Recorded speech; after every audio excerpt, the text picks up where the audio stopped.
Buying a car is usually pretty exciting, but if you purchase a clunker, it can be a disaster. But there are lemon laws that protect the consumer, but they are different in each state. To explain the laws and the cars that got the worst reviews in 2012, we're joined by Michael Sachs. He's the automotive consumer advocate with lemonlaw.com. Thanks so much for joining us, Michael. Mia, great to see you. Yeah, great to see you too. All right, now you got a book right there. I have a great book, and if you're considering buying a car, you want to check out this book. It's the 2012 car book. And every year, this book has something called the Car Complaint Index. That's what we're going to talk about today. All right, let's talk about the Car Complaint Index. And then let's just talk about how do you get these and register these complaints to put them in the book? That's an excellent question. The Car Complaint Index is the list of cars put together by consumer advocate Jack Gillis and the Center for Auto Safety. And these are the cars that receive the most consumer complaints per sales. Now, to file a complaint, you need to file with the National Highway Traffic and Safety Administration. That's NHTSA.gov. And you can file online. And if you're considering buying a car and you see that your car is on this list, you can go to NHTSA.gov and read about the consumer complaints. All right, now we need a drum roll, please, because we're going to have to go through the list of cars. The top 5. Let's go.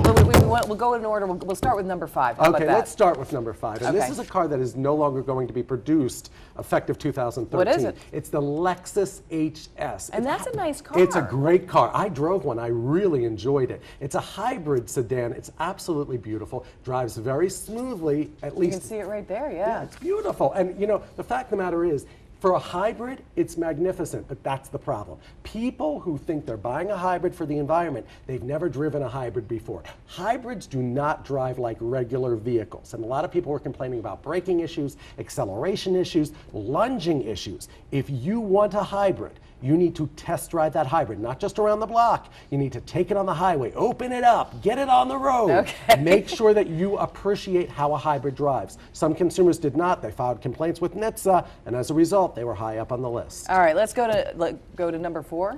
Number 4 is the Kia Sorento, and she's obviously driving a Kia Sorento. You know, that's a very popular SUV out there. It happens to be a spectacular warranty. It's supposed to also have great gas mileage. Great gas mileage, great warranty. Here's what people are complaining about. Electrical problems, downshifting problems, no start, stalling issues, and engine failure. Wow. Now again, these are not happening in every Kia Sorento, but certain consumers are continuing to have these problems, so much so that they decided to complain about them to NHTSA. Okay, all right. Number 3 was the BMW. This is the 5 Series. And that's also another high-end car. I recently did a story with Nightline on ABC News about a high-pressure fuel pump situation with the BMW 5 Series. What's happening is you're getting out on the road, 65 miles per hour, you're just really enjoying your day. All of a sudden, the check engine light comes on, the car starts to shake. What's happening? Engine failure. It's due to this high pressure fuel pump. It's happening with a lot of the BMWs, but particularly the 535, and that's a major problem. There's been defect alerts, technical service bulletins, class action lawsuits.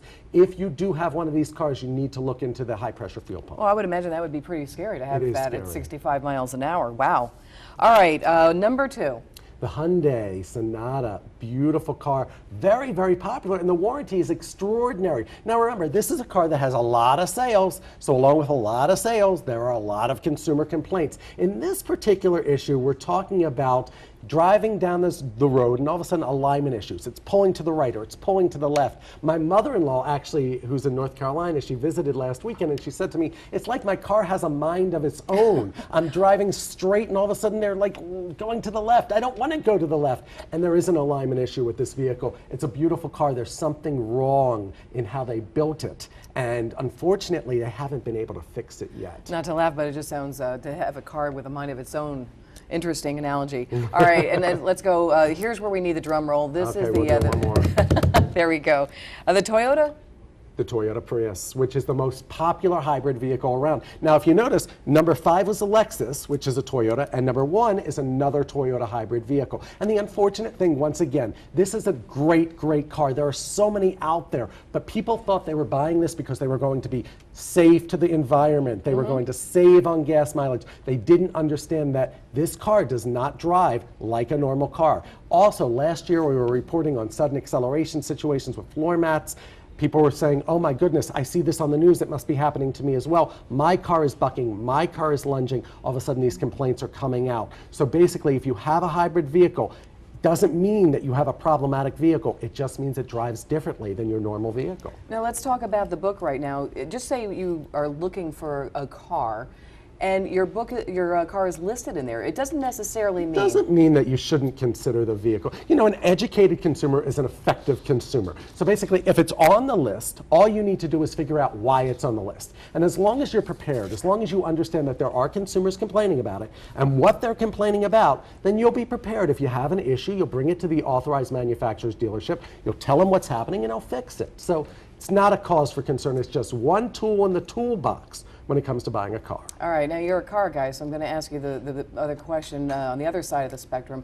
What's the best car? There are so many spectacular cars out there, including some of the companies that we've mentioned today. Toyota has always made an extraordinary car. Honda makes a great car. You know, the fact of the matter is you need to do your research. The internet is our information superhighway. Take a cruise on the information superhighway and know that if, God forbid, you have problems down the road, you can use the Lemon Law. You can use federal warranty statutes to go after the manufacturer and get that recourse that you deserve, and the laws provide free information. So that's very important. Well, Michael, I just bought a car, so I wish I had talked to you beforehand, but I do like my car, so I'm in good shape. I'm happy to hear that. And you know, you can find the entire car complaint index at lemonlaw.com. You just go right to the information, the featured information tab, and there's 25 cars that you really need to check out before you're out there looking for a new ride. Michael Sachs learned a lot.